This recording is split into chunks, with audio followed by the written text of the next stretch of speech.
tuned into WACZ Radio. Next up, we have Red River Valley by Woody Guthrie. Then sit by my side if you love me. Do not hasten to bid me adieu. Just remember that Red River Valley and the cowboy that loved you so true. Well, they tell me, my dear, that... Welcome back to WACZ Radio. Today we'll be talking about various paintings such as American Gothic by Grant Wood and Early Sunday Morning by Edward Hopper, as well as a couple of novels such as John Steinbeck's Of Mice and Men and A Brave New World by Aldous Huxley. American Gothic by Grant Wood in 1930 is a painting of a couple on a farm, having a serious expression on their faces. The woman is wearing a colonial-era apron, and the man is holding a pitchfork. The plants on the porch are mother-in-law's tongue and beefsteak begonia, both of which are depicted in Wood's 1929 portrait of his mother, called Women with Plants. This next painting, Early Sunday Morning by Edward Hopper, depicts a worn-down New York street with shops lining the sidewalk, a single desolate plant, and a colorful whirling spool. This perfectly portrays the immediate aftershocks of the stock market crash recently occurring in October of 1929.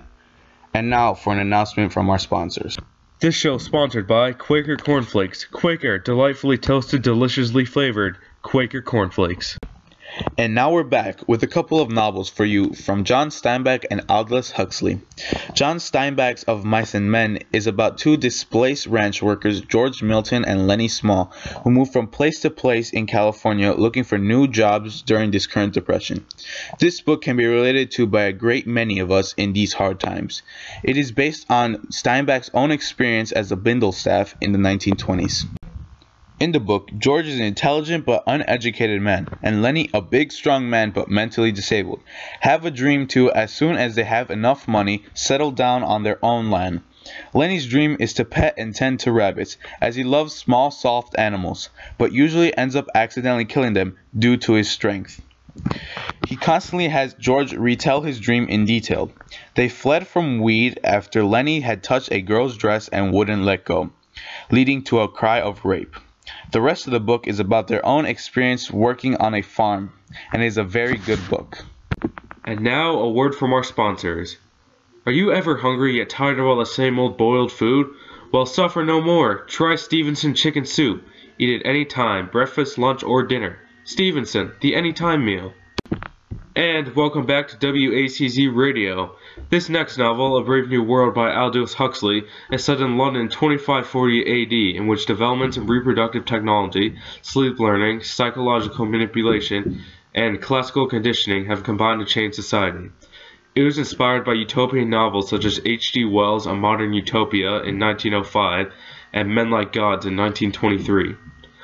The novel's central characters are Lenina Crown and Bernard Marx, among others. Lenina is a hatchery worker and is socially accepted, while Bernard, a psychologist in the Directorate of Hatcheries and Conditioning, is not, due to him being shorter in stature than the average in his alpha class, a trait usually shared by the lower caste, giving him an inferiority complex. Bernard's intelligence and hypnopaedia allows him to understand and disapprove of the methods used by society to sustain itself.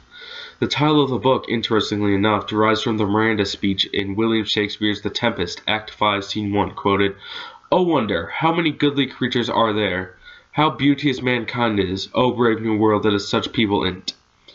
It has received very good ratings thus far, with Rebecca West praising the novel as the most accomplished novel Huxley has yet written, and Joseph Needham calling it Mr. Huxley's remarkable book. That's all for today, folks. Tune in at the same time tomorrow for more WACZ, and enjoy some of I Ain't Got No Home by Woody Guthrie.